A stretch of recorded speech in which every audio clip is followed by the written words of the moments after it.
এরকম দর্শক কেমন আছেন? আলহামদুলিল্লাহ ভালো আছি। চলে আসছি রান্না করতে। মিষ্টি কুমড়া রান্না করতেছি।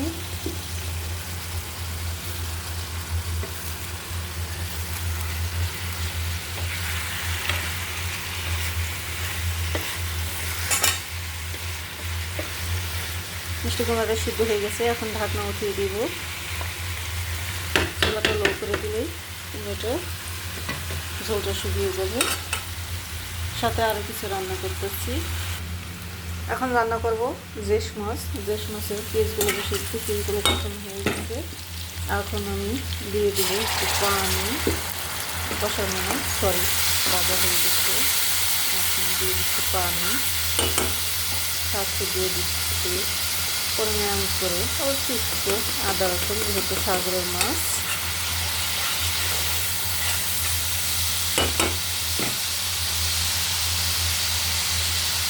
দিয়ে দিচ্ছি হলুদের গুঁড়া,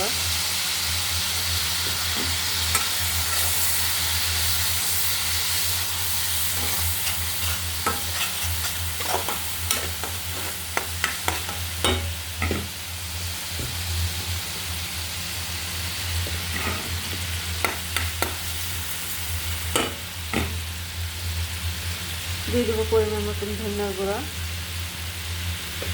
ঝালটা পরিমাণ মতন মরিচের গুঁড়ো দিয়ে দিচ্ছি,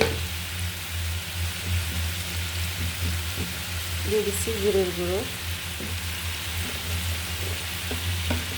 সাথে দিয়ে দিচ্ছি স্বাদ মতন লবণ, এর সাথে দিয়ে দিচ্ছি আর একটু পানি। এখন মশলাটা আমি সুন্দর করে কষিয়ে নেব। কষিয়ে ভালোভাবে মাছটা দিয়ে দেবো।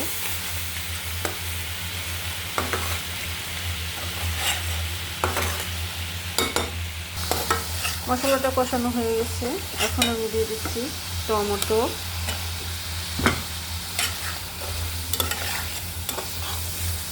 এদেশে টমেটো অতটা টক না, রান্না করলে তরকারি টক লাগে না।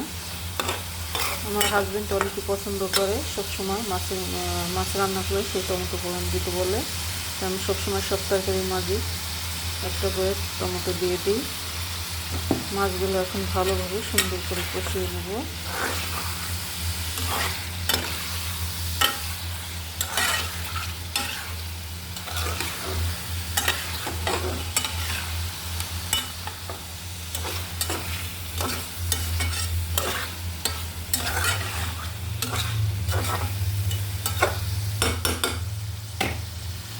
মাছগুলো এখন কষিয়ে নেব। ঢাকনা দিয়ে আমি ঢেকে দেবো। 5 মিনিট দমে রেখে দিলেই মাছগুলো কষানো হয়ে যাবে।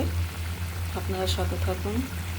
মাছগুলো আমার কষানো হয়ে গেছে, এখন আমি তুলে নিচ্ছি। মাছগুলো উঠিয়ে দিয়ে দেবো সবজিগুলো।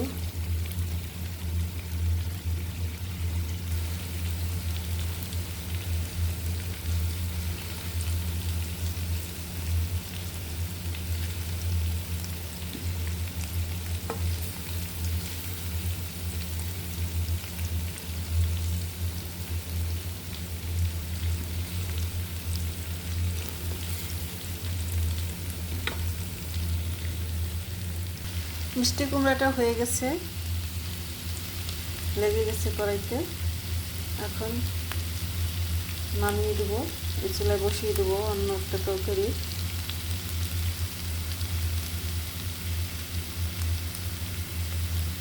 মাছগুলো উঠিয়ে নিচ্ছি, এখন দিয়ে দিচ্ছি আলুগুলো, সাথে দিয়ে দিচ্ছি পুতুলগুলো।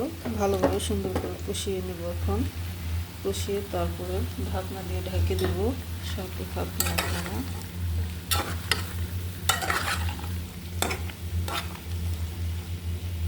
এই পটলগুলো কিনে আনছিলাম, 15 দিন হয়ে যায়, ফ্রিজে রেখে দিচ্ছি। কিছুই হয় নাই, শুকায়ও নাই, পাকেও নাই, আবাতি ছিল। এই কারণে আবাতি পটল যদি এনে এইভাবে ফ্রিজে 15 দিনকে বাড়ির জন্য রাখতে পারবেন, কোনো শুকাইব না।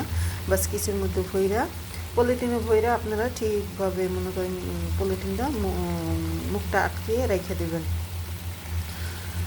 পচবো না, আপনার পাইকে যাইতে পারে হয়তো বাতি হলে। বাস আবাতি পটল হলে দেখেন বিচিগুলো একবারে আবাতি, ভিতরে কাটার সময় আমি বুঝতে পারছি বিচিগুলো বাতি হয় নাই, দেখতেই দেখা যায়।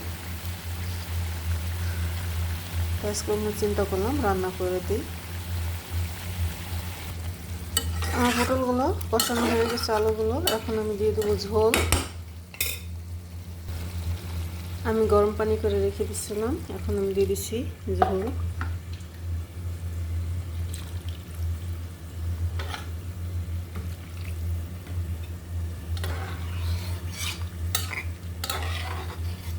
আর একটু লাগবো যেহেতু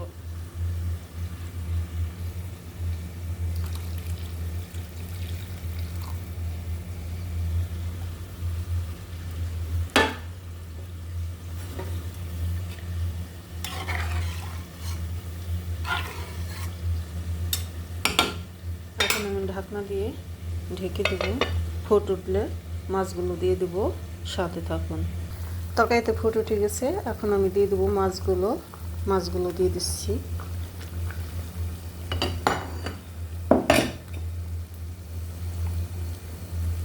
বেশি নাড়া দেওয়া যাবে না, বেশি নাড়া দিতে গেলে ভেঙে যাবে। তাই এখন আমি সুন্দর করে মাছগুলো বিছিয়ে দেব, দিয়ে ঢাকনা দিয়ে ঢেকে দেব। যে কোনো জিনিসই পরিমাণ করে দিলে বারবার দেখতে হয় না, বারবার নাড়া দিতে হয় না, সুন্দর করে একবার বসিয়ে দিলেই যথেষ্ট। আমি যেভাবে রান্না করি সবাই চেষ্টা করেন যে রান্না করে এইভাবে দেখতে পারেন, চেষ্টা করে যে আসলে আফাই কীভাবে রান্না করে। আমরা একদিন চেষ্টা করে দেখি, দেখছেন ঠিক এভাবে বিছিয়ে দিলাম। এখন আমি ঢাকনা দিয়ে ঢেকে রেখে দেবো 15 মিনিট। পরে ঢাকনাটা তুলে নিচ্ছি। এখন আমি দিয়ে দেবো কাঁচামরিচগুলো। তরকারিটা হওয়া চলে এসছে, প্রায় আর বেশিক্ষণ সময় লাগবে না, হয়ে যাবে। এখন আমি একটু মরিচগুলো দিয়ে ভিতরে বসিয়ে দেবো, আর নাড়াও দেবো না, আমি এভাবেই থাকবে তরকারিটা, হয়ে যাবে। আবার আমি ঢাকনা দিয়ে ঢেকে দেবো, 10 মিনিট রেখে দেবো। 10 মিনিটে তরকারিটা আমি নামিয়ে দেবো। তরকারিটা আমার হয়ে গেছে, এখন নামিয়ে দেবো। আমি কীভাবে রান্না করলাম আপনারা চাইলে এভাবে রান্না করে দেখতে পারেন। কেমন হলো, ভালো হলে আপনাদের কাছে ভালো লাগলে একটা লাইক দেবেন, কমেন্ট করবেন, শেয়ার করবেন, ফলো দিবেন। ভালো থাকেন, সুস্থ থাকেন, খোদা হাফেজ।